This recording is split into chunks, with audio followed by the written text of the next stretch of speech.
네, 안녕하세요. 이번 시간에는 국민경제와 국제거래 두 번째 물가 실업 중에서 물가에 대해서 공부하도록 하겠습니다. 이번 시간에는 물가의 의미, 그리고 물가 상승하는 원인, 물가 상승의 영향, 이 세 가지를 살펴보도록 하겠습니다. 먼저 물가가 무엇인지 의미를 살펴보면요. 여러분 신문 기사에서 보면은 물가라는 용어가 종종 나옵니다. 네, 물가는 무엇이냐면 우리가 시장에서 거래되는 개별 상품의 가격들이 있잖아요. 그 각각의 가격을 종합해서 평균한 것을 물가라고 합니다. 즉 물가는 시장에서 거래되는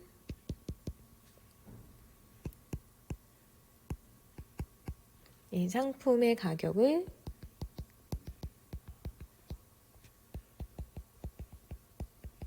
종합해서 평균한 것입니다.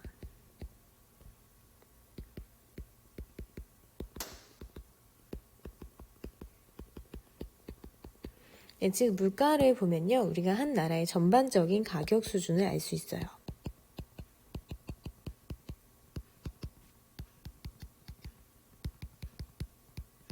네. 그러면 물가가 오르면 화폐 가치는 어떻게 변하는지, 네, 물가와 화폐 가치의 관계를 좀 살펴볼게요. 네, 물가와 화폐 가치의 관계. 네, 물가가 상승하면 화폐 가치는 떨어져요. 이게 무슨 얘기냐면 옛날에 이 아이스크림 한 개의 가격이 500원이었어요. 근데 이 아이스크림 한 개의 가격이 1000원으로 올랐다고 쳐봅시다. 네, 이거를 전체 상품에 적용해서 생각을 해보면 물가가 상승한 경우겠죠. 그러면 1000원이라는 화폐로 옛날에는 아이스크림을 몇 개 사 먹을 수 있었죠? 아이스크림을 2개 사 먹을 수 있었어요. 근데 지금은 아이스크림 하나에 1000원이 됐기 때문에 1000원으로 살 수 있는 아이스크림은 한 개밖에 되지 않습니다. 그러면 지금 이렇게 물가 상승했을 때 보면은 화폐의 가치는 어떻게 됐죠? 네, 화폐의 가치는 떨어졌습니다. 그래서 물가 화폐의 가치를 정리해보면 물가가 상승하면 네, 화폐의 가치는 하락합니다.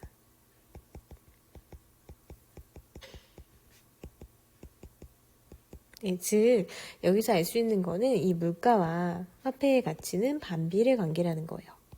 이 둘의 관계는 반비례 관계입니다.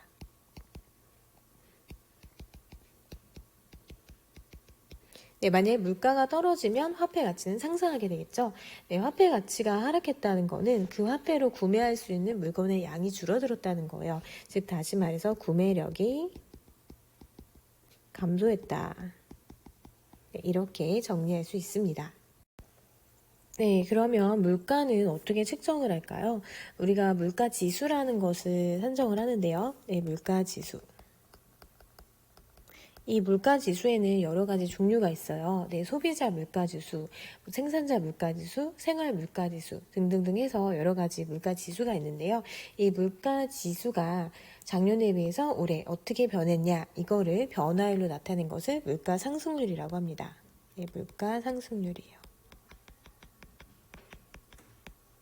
물가 상승률은 변화율이기 때문에 단위는 당연히 퍼센트겠죠. 네, 그래서 물가 올랐냐 떨어졌냐 이거는 물가 상승률을 보고 우리가 판단합니다.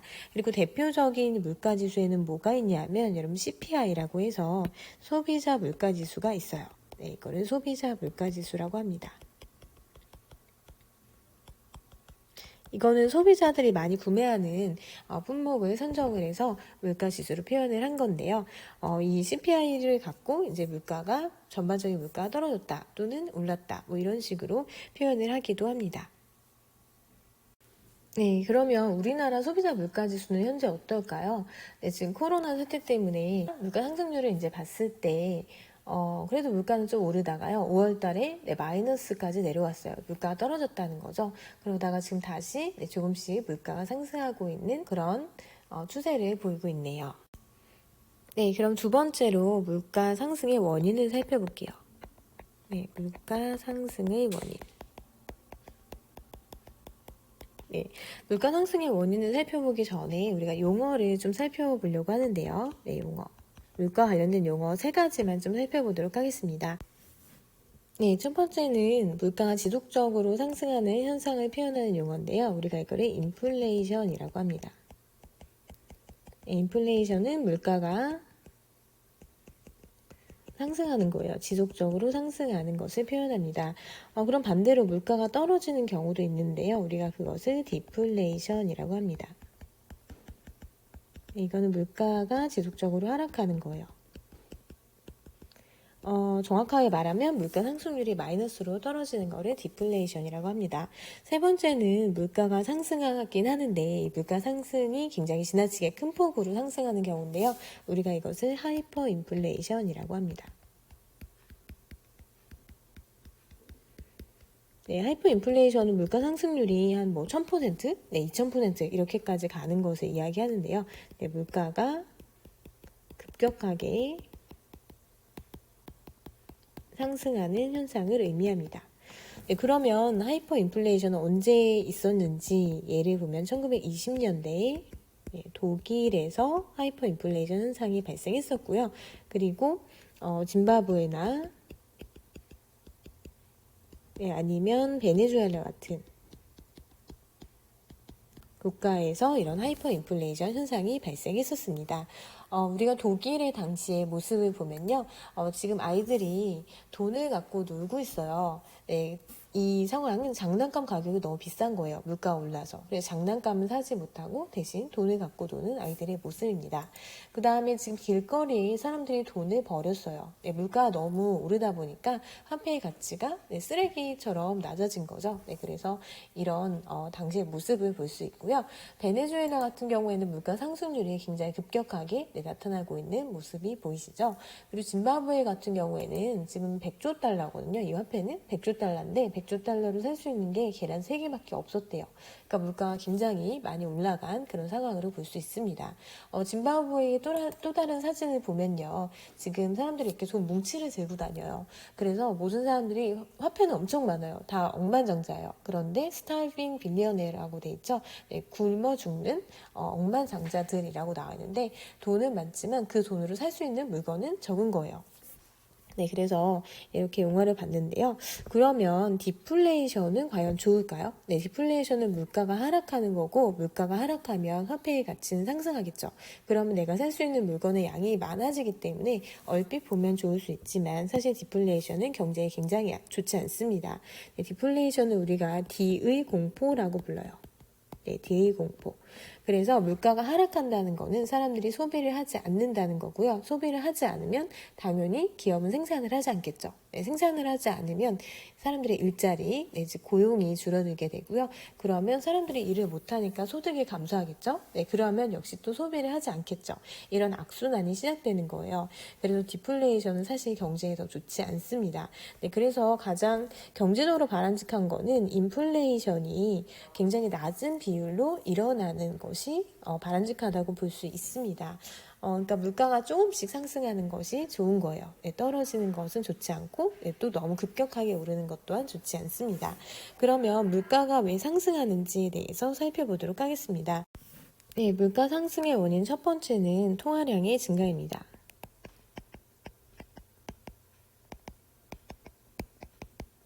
네, 여기서 통화량은 시중에 유통되는 화폐의 양이라고 볼 수 있어요. 네, 시중에 유통되는 화폐의 양입니다. 네, 일반적으로 통화량이 증가하면 물가가 상승하는데요. 선생님이 아주 간단한 사례를 통해서 설명드릴게요. 네, 여기 아이스크림이 2개 있고요. 여기도 똑같이 아이스크림이 2개가 있어요. 근데 여기는 통화량이 500원, 500원. 네, 1000원의 통화량이 있고요. 여기는 통화량이 2배로 늘었어요. 네, 500원, 500원, 네, 500원, 500원.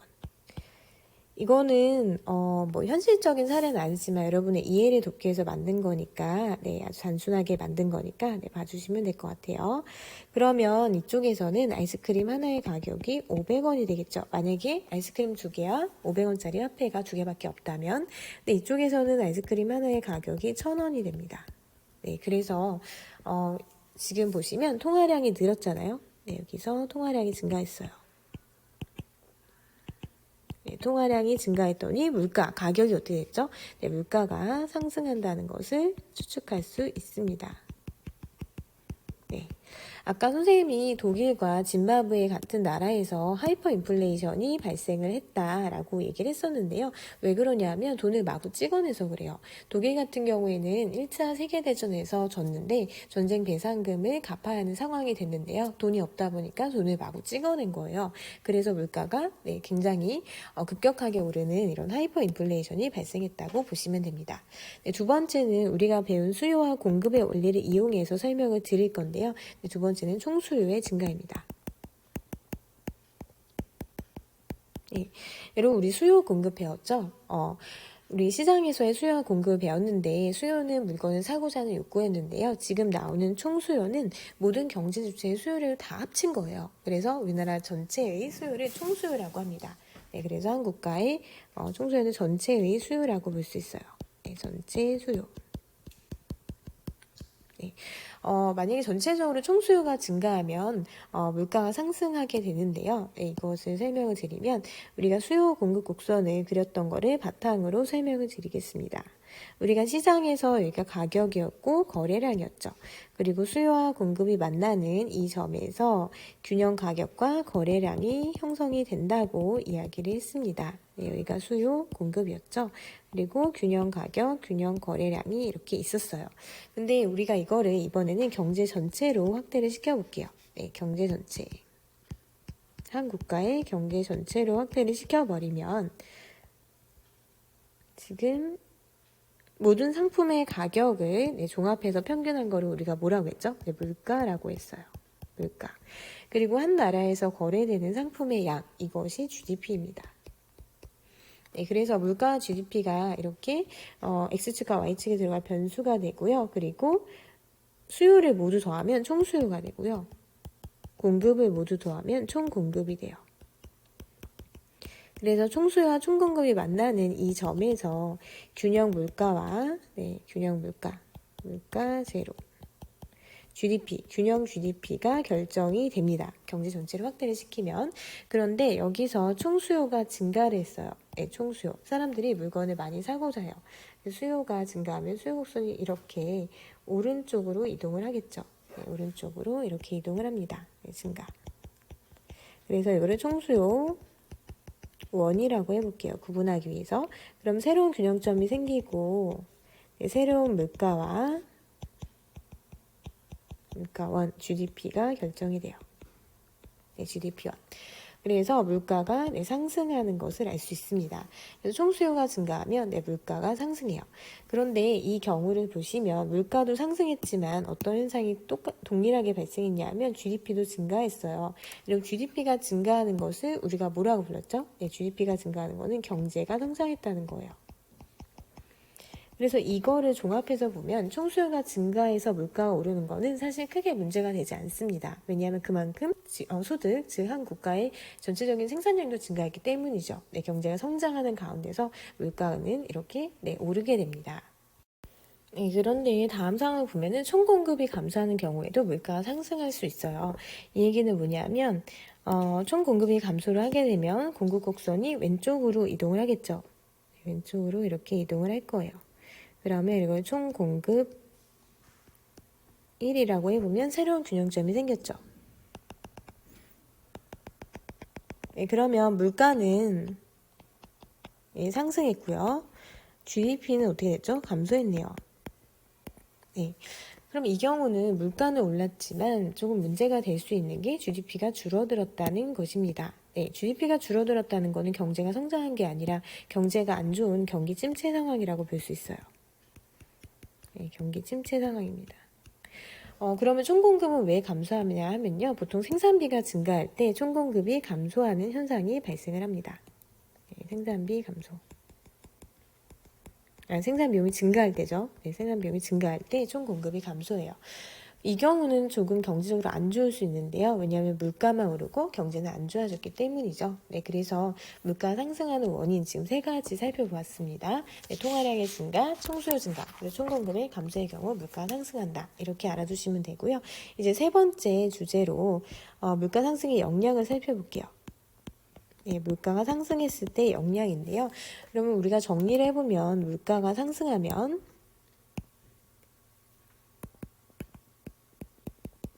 예, 물가가 상승하면 화폐 가치는 어떻게 된다 그랬죠? 예, 화폐 가치는 떨어집니다.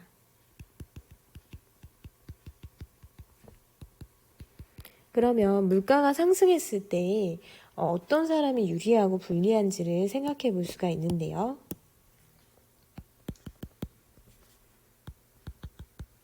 네, 한번 나눠서 생각을 해볼게요. 물가가 상승했을 때 유리한 사람은요, 물건을 갖고 있는 사람은 유리해요. 예, 왜냐하면 물가가 오르고 있기 때문에. 반면에 화폐를 갖고 있는 사람은 불리해집니다. 왜냐하면 화폐 가치가 떨어지기 때문이죠. 우리가 물건을 갖고 있는 사람을 실물 자산 소유자라고 해요. 네, 물건을 갖고 있는 사람, 즉 실물 자산은 건물이나 부동산 같은 것들이죠. 근데 불리한 사람들은 화폐를 갖고 있는 사람들, 네, 화폐 자산 소유자는 불리합니다. 왜냐하면 화폐 가치가 떨어지니까요. 네, 그래서 연금으로 생활하는 사람들이라든지 매월 일정 월급을 받는 봉급 생활자, 네, 이런 사람은 불리해지겠죠. 그 다음에 또 살펴볼게 채무자, 채권자인데요. 여러분 채무자, 채권자 개념을 좀 알아보도록 할게요. 예를 들어서 선생님과 네, 학생이 있어요. 근데 학생이 너무 덥다고 네, 아이스크림 사 먹겠다고 선생님한테 1,000원을 빌려갔어요. 네, 그러면 이때 선생님은 채무자가 될까요? 채권자가 될까요? 네, 선생님은 돈을 빌려준 사람이죠. 그러면 나중에 돈을 받을 권리가 생기는 겁니다. 그래서 우리가 이때 선생님을 채권자라고 합니다. 네, 그 다음에 학생은 돈을 갚을 의무가 있잖아요. 이렇게 돈을 빌려간 사람을 채무자라고 해요. 네, 어떻게 생각하시면 되냐면 이거는 돈을 받을 권리가 있다는 거고요. 이 무는 의무예요. 돈을 갚을 의무가 있는 사람이에요. 그러면 이 학생이 빌려간 돈을 이제 갚으면 되겠죠. 네, 언젠가는 이 1,000원을 갚을 거예요. 네, 1,000원을 갚아요. 네, 1,000원을 갚습니다. 근데 그 사이에 물가가 올랐다고 생각을 해볼게요. 네, 이 사이에 네, 돈을 빌려간 요 사이에 물가가 상승했어요. 그래서 아이스크림이 하나에 500원이었는데 이게 하나에 1,000원이 된 거예요. 네, 물가가 이렇게 올랐습니다. 그러면 누가 더 유리해지고 불리해지는지를 보면은요, 선생님 입장에서는 옛날에 1,000원은 아이스크림 2개 먹을 수 있었는데 지금 하나밖에 못 먹죠. 네, 돈을 받았는데 1,000원을 받았는데 지금 1,000원은 아이스크림 1개의 가치만 갖고 있어요. 네, 그러면 채권자는 유리한 거예요? 불리한 거예요? 네, 아이스크림을 원래는 2개 살 수 있었는데 1개밖에 못 산 거잖아요. 이 사람은 불리해진 거예요. 네, 그래서 물가가 상승하면 채권자는 불리합니다. 왜냐면 그 돈을 그대로 받았을 때 화폐 가치가 떨어졌기 때문에 구매력이 감소하기 때문이죠. 근데 채무자 입장에서는 자기가 빌려간 돈을 그대로 갚기만 하면 돼요. 화폐 액수만 갚으면 되는 거죠. 물론 화폐 가치는 떨어졌지만 그러니까 채무자는 유리한 겁니다. 네, 이렇게 정리하시면 될 것 같아요. 네, 그러면 우리가 지금까지 해서 물가 상승의 그 원인과 네, 결과까지도 다 정리를 해보았습니다. 오늘 내용 이렇게 정리하시면 되고요. 혹시 이해가 안 되거나 어려운 내용이 좀 있을 것 같은데 그런 게 있으면 댓글을 활용하셔서 남겨주시면 됩니다. 네, 수고하셨습니다.